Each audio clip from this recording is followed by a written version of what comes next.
સારોલીમાં textile માર્કેટના 8મા માળે આવેલી કાપડની દુકાનમાં ફાયર વિભાગની 12 થી વધુ ગાડીઓનો કાફલો ઘટનાસ્થળે. સુરક્ષાના સારોલી વિસ્તારમાં આવેલી કુબેરજી ટેક્સટાઇલ માર્કેટના 8મા માળે આવેલી કાપડની દુકાનમાં ગમ્ય કારણોસર આગ ફાટી નીકળી હતી.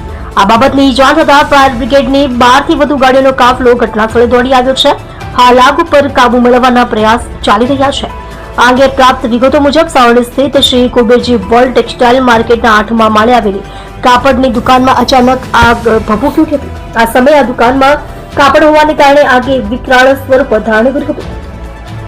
બીજી તરફ ફાયર વિભાગને કોલ મળતા માન દરવાજા, ડુંભાલ, પૂર્ણા, સરથાણા, ડિંડોલી, મજુરા, કાપોદ્રા અને મોટા વરાછાથી ફાયર બ્રિગેડની 12 ગાડીઓનો કાફલો ઘટનાસ્થળે પહોંચ્યો હતો.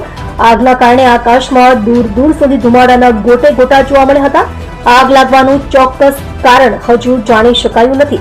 જ્યારે આગમાં કોઈ જાનહાનિના અહેવાલ નથી, પરંતુ કાપડની દુકાનમાં રહેલો મોટાભાગનો માલ બળીને રાખ થઈ ગયો હતો. હાલ તો ફાયર વિભાગની ટીમ દ્વારા પાણીનો મારો ચલાવી આગ ઉપર કાબુ મેળવવાના પ્રયાસો ચાલી રહ્યા છે.